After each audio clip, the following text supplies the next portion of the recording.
Philippines Brigada Eskwela is yearly activity of Filipinos, parents, teachers, community, LGU.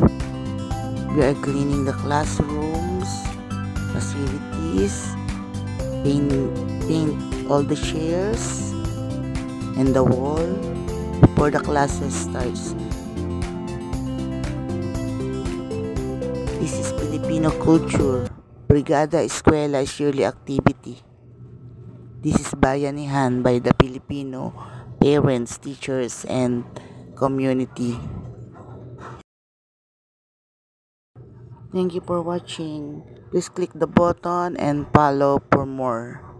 Thank you.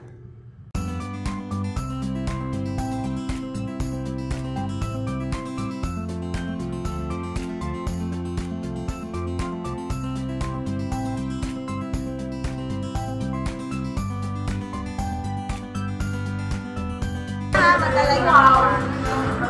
Para naman nakikita nila ako sa akin. Dito kayo merienda. Oo, tayo ba kayo nangalit?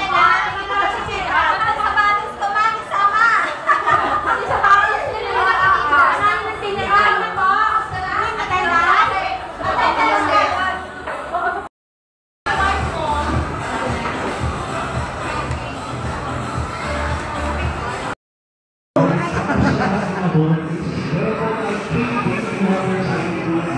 Wow.